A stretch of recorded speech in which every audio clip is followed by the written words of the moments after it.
prise en compte. Moi, c'est mon opinion personnelle. Maintenant, ce que fera le président Bassirou Diomaye Faye, lui seul le sait.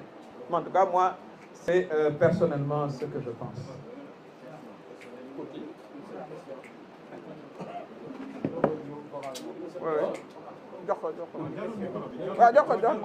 Madame Touré, j'ai deux questions seulement, mais si on le fait, li jëm ci mbirum yoon dañu gis laata élection présidentielle bi ñëw sax daan nañ la dégg foo yëkkatee micro di wax li ngay njëkk wax mooy justice jëm ci mbirum ñi ñu faat seen bakkan martyrs yi ak tamit daanaka ñi nga xam ne am nañ ay gaañu yoon def liggéey ba ñi nga xam ne les vrais responsables ñu teg leen loxo. ñu gis ne am na benn commission boo xam ne lii di président Bassirou Diomaye Faye proposé woon na ko ci conseil des ministres ne nañ ko taxawal ngir mën a taxawu martyrs yi ak ñi nga xam ne ñoom ay gaañu ñu mën a xool nan lañ leen di dimbalee yow commission boobu ndax pare ngeen ngir dem ci liggéey ndax boobu ba léegi gisaguñ la. beneen bi tamit li jëm ci réduction des comptes gis nañ ne doyen Mody Niang génn na daal di wax ne réduction des comptes dafa am ralentissement bu ci nekk loolu tam sa gis-gis bëgg nañ ko ci am parce que yow yaa ngi si doon wax léegi ñu jëm ci biir réduction des comptes ralentissement bi 3 mois boobu ba léegi gisaguñu ay mbir ñi ngi gis ñuy publier ci Facebook bi kii sàcc na lii kii def na nangam mais gisaguñu ba léegi yoon def liggéey. On prend les deux. Allez-y. Chacune une question. waaw doo bàyyi rek ma tontu après les dernières questions sinon damay fàtte.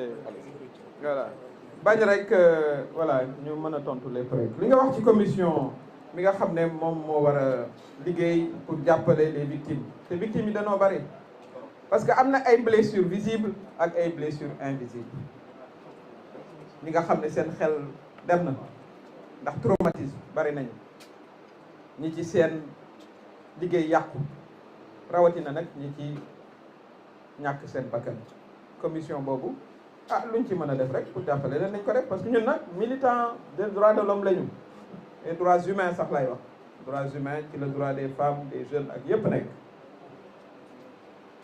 dañu wax au niveau international no justice no peace. S'il n'y a pas de justice il n'y aura pas de paix. Vous aurez toujours des gens traumatisés, des gens avec un esprit de revanche parce qu'ils considéreront qu'on les a privés de justice. Quand on veut la paix dans une société, il faut que la justice soit rendue aux victimes et aux familles des victimes. Et parmi eux, je compte les 2 gendarmes qui ont disparu. Alors, nous sommes tout à fait à la disposition de la commission pour tout ce que nous pourrions faire. Pour ce qui concerne les poursuites, je pense que le président Bassirou Diomaye Faye, lors de sa ci wolof sax nga ne woon naa ko wax bi mu defee discours am bi wax na ne ñu ngi ciy liggéey loolu yi dafa bokk ci li tax coow li jóg am na ci ñoo xam ne dañoo bëgg coow li jóg ba buñ leen wooyee ñu ne gis ngeen de affaire bi politique la ci ay tactique lañ nekk de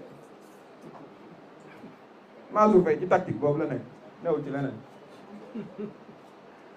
am na ci ñoo xam ne nag ñoom dañoo waaf ndànk pour ñu fàtte leen waaye am na ñoo xam ne seen tactique mooy nañu wax ba bés bu ñu wooyee ñu ne gis ngeen de ñun liñ doon wax a tax moo tax ñu wooñu ci yoon te fekk booba dañoo luubal alalu askan man li ci président Bassirou Diomaye wax moom laa jàpp mooy ñu ngi ci liggéey ma xam nag aussi dossier yooyu da nga war a jël garantie yépp pour que li waykat bi di wax boo leen visé doo leen may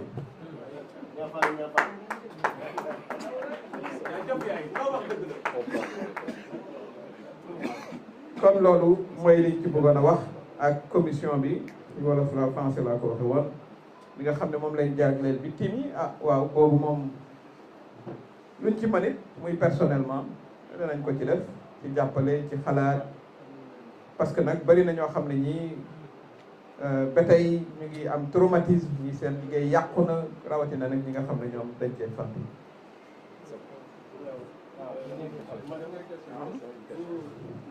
Vous demandez toujours au dessus de l'Assemblée nationale. Alors que l'APR dit qu'ils vont voter une loi pour que le président de la République ne puisse pas dissoudre l'Assemblée. Si cela est réussi, comment vous est-ce que cela ne crée pas une problème? Après ce sera la dernière question quand même. L'Assemblée nationale, les députés qui sont là-bas, ils ne sont même pas habilités à parler. Toutes les violations de la loi sont passées par eux. Y compris moi, mon mandat de député qu'ils m'ont illégalement arraché. C'est eux qui ont voté la loi d'amnistie qu'il faut révoquer, je l'ai dit. Assemblée boobu am na lu mu wax yow lépp luy loi boo xam ne moo lor Sénégalais yi ba ci loi d'amnistie ñi pour ñu effacer ñi nga xam ne ñoo santaane ak rey xale yi. Commission boobu Assemblée nationale boobu dee leen ko fàttaliku moo fi voté report boobu moo indi ñeenti xale yu ci faat kon am nañ ci responsabilité ñoom ak Macky Sall ñoom war am nañ lu ñu wax ñoom assemblée boobu dañ ko war a dissoudre ñoom nee nañu dañuy précipité gaaw seet naka la ñuy def ba voilà président ba du mën a dissoudre kooku bañ yegg si xam nañ luy ñoom référendum ak le 31 juillet en tout cas sama conseil ba may joxe mooy nañ dissoudre assemblée bi jàll ci ay élection yu bees loolu la wax ji fal ay député yu bees député yi jël leen benn par benn ka doon animé conférence de presse bi daf leen seet bureau de vote la fa jot a xew ay leen a dóor ñoom ñëpp dóor yu metti sax kon loolu mooy li nga xam ne moo am ñuy woo sénégalais yi aussi bu ñu wootee élection yu bees ñu jox ñu une large majorité ñu mën a réformer réew mi ñu mën a gën a tegaat réew mi ci yoon ñu mën a jëflante nag aussi ak ñi yóbbu suñu xaalis dañ naan luubal voilà waaw ca put ba ngay bës kay mu mën a génn Asalaamaaleykum. C'est Daouda Wali, Feeling Dakar. Madame la présidente, ñu ngi leen di nuyu. Loo jàngatee ci président Bassirou Diomaye Faye bu waa CEDEAO daal di désigné comme facilitateur entre les pays de la CEDEAO ak l'AES. Beneen question bi mooy da nga liggéey bu am solo ci élection yi nga xam ne bi ci liggéey. mais ñu gis ni ci di benn opposant ñu tudd Bougane Gueye Dany daanaka moom bokk na ci 54% yi liggéey na ci loo xamante ne moom questionnaire mënu lay tànn ci loolu mooy ci Oui, la CEDEAO, je pense que cela consacre le leadership que notre président de la République a clairement affiché lors de ses différentes visites dans les pays membres de la CEDEAO. Je considère qu'en un laps de temps très court, tout le monde a pu saluer sa stature, sa sérénité et sa sagesse.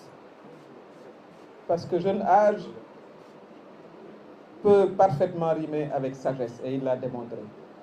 La diplomatie, c'est également une analyse fine des intérêts de notre pays, la manière dont on doit entrer en interaction avec les autres pour la préservation de nos intérêts et la préservation des intérêts de la sous-région.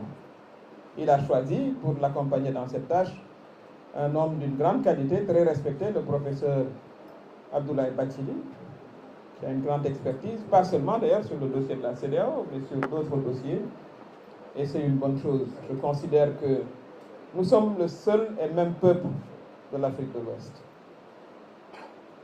Je rêve en tout cas du jour où cette réunification se fera.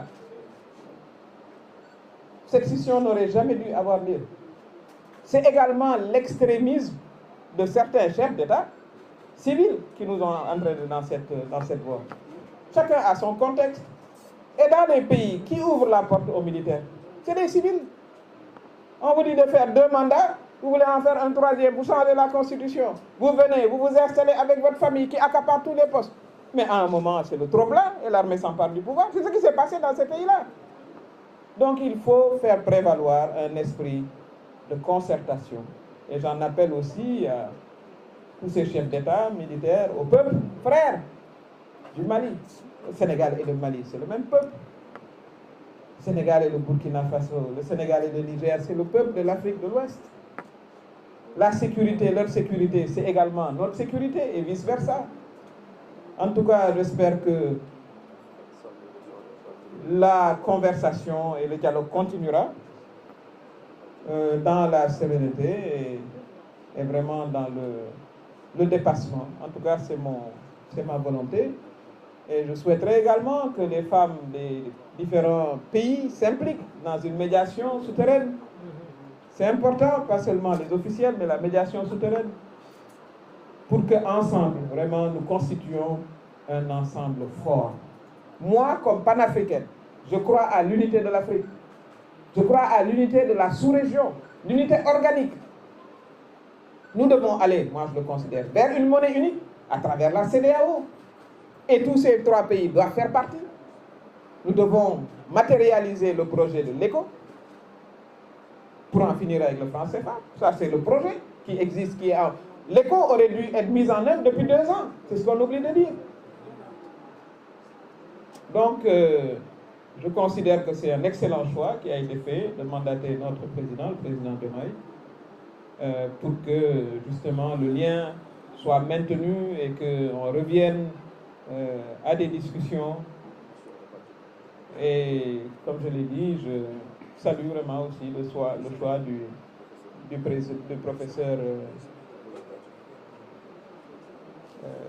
professeur Bathily. Je considère que nous devons tous être très fiers justement de ce choix-là, du choix de notre président. Et moi, ce que je reçois comme feedback, c'est vraiment un retour de respect et de considération. Et nous prions et nous demandons aussi à nos chefs religieux de prier pour la réussite de notre régime, de notre président de la République, de notre Premier ministre, de l'ensemble des membres du gouvernement, mais comme je l'ai dit, avec notre appui, nous les citoyens, car nous devons jouer un rôle fondamental pour que les actions et les initiatives qui sont prises par nos dirigeants soient accompagnées par un support populaire très fort. Je vous remercie de votre attention. Ceci étant, nous remercions toute la presse qui a bien voulu faire le déplacement ici au niveau de notre siège pour prendre part à la conférence de presse du leader du mouvement pour l'intégrité, le mérite et l'indépendance, 2024. Merci et bon retour à tous.